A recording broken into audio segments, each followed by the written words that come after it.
এই দৃশ্য দেখার পর হয়তো নিজের প্রতি আর কোনো অভিযোগ বা অভিমান থাকবে না। নিজের সবটুকু শক্তি ও মনোবল উজাড় করে এক পা দিয়ে সাইকেলের প্যাডেল ঘুরিয়ে ফুড পান্ডার ডেলিভারি বয়ের কাজ করছেন 23 বছর বয়সী সুলাইমান। ভাবতেই অবাক লাগে, তাই না?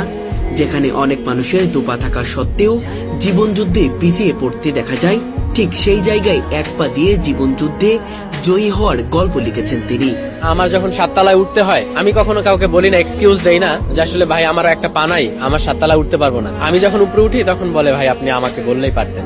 তো আমার কথা হচ্ছে যে আমি সাধারণভাবে জীবনযাপন করতেছি, সাধারণভাবে সবার সাথে চলাফেরা করতেছি, আমি সাধারণের মতো মিশতে চাচ্ছি। কাঁধে ফুড পান্ডার ভারী ব্যাগ আর এক পা দিয়ে প্যাটেল ঘোরানো কতটা কষ্টের তা আর বলে বোঝানোর প্রয়োজন পড়ে না।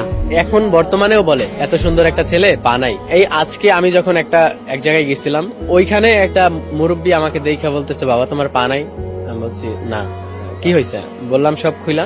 তারপরে সে বলে যে আহারে ছেলেটার জীবনটাই নষ্ট। মানে এই যে উক্তিটা যে ছেলেটার জীবনটাই নষ্ট, এইগুলা শুনলে আসলে একটু নার্ভাস লাগে যে আসলে কি হিসাবে আমার জীবন নষ্ট না। আমি তো কোনো একটা কর্মই আছি, আমি যতটুকু সম্ভব সম্মানের সাথে বেঁচে থাকার জন্য লড়াই করতেছি। মাত্র 5 বছর বয়সে গাছ থেকে পড়ে তার পা ভেঙে যায়, কিন্তু সঠিক চিকিৎসার অভাবে এক পর্যায়ে হাঁটুর উপর থেকে তার পা কেটে বাদ দিতে হয়। 5-6 বছর হবে তখন আর কি গাছ থেকে পড়ে যায়, খেজুর গাছ থেকে। ট্রিটমেন্ট করার জন্য যেখানে নিছে ওইখানে বিদ্যুৎ ছিল না, যার কারণে অনেক লেট হয়ে যায় ট্রিটমেন্ট করতে। পাটা এমন ভাবে ট্রিটমেন্ট করছে যে ইলাস্টিক ব্যান্ডেজ দিয়ে যে ব্যান্ডেজ করছে, তখন পা ভিতরে পছন্দ হয়ে যায়, ইনফেকশন করে ফেলছে, তখন পা আর রাখতে পারে না, পরে কেটে ফেলা হয়েছে। সন্তানের পা হারানোর শোক সহ্য করতে না পেরে ঘটনার মাত্র 1 বছর পর তার মা ও মারা যান। ঠিক তখন থেকেই শুরু হয় তার জীবনের কঠিন বাস্তবতা, যেন তার মাথার উপর আকাশ ভেঙে পড়ে। আমার পা যখন কাটছে তার 1 বছর পরে আমার আম্মু মারা যায়। আমাকে নিয়ে টেনশন ছিল তার বেশি, আমাকে নিয়ে টেনশন ছিল এরকম যে আমার ছেলে কি করে খাবে, আমি তার জন্য ভবিষ্যৎ কিছু ঠিক করে যাব। পা হারানোর বেদনা ও মা হারানোর শোকে তিনি একেবারে ভেঙে পড়েন। তখন মনে হয়েছিল জীবন বুঝি এখানে থেমে গেল।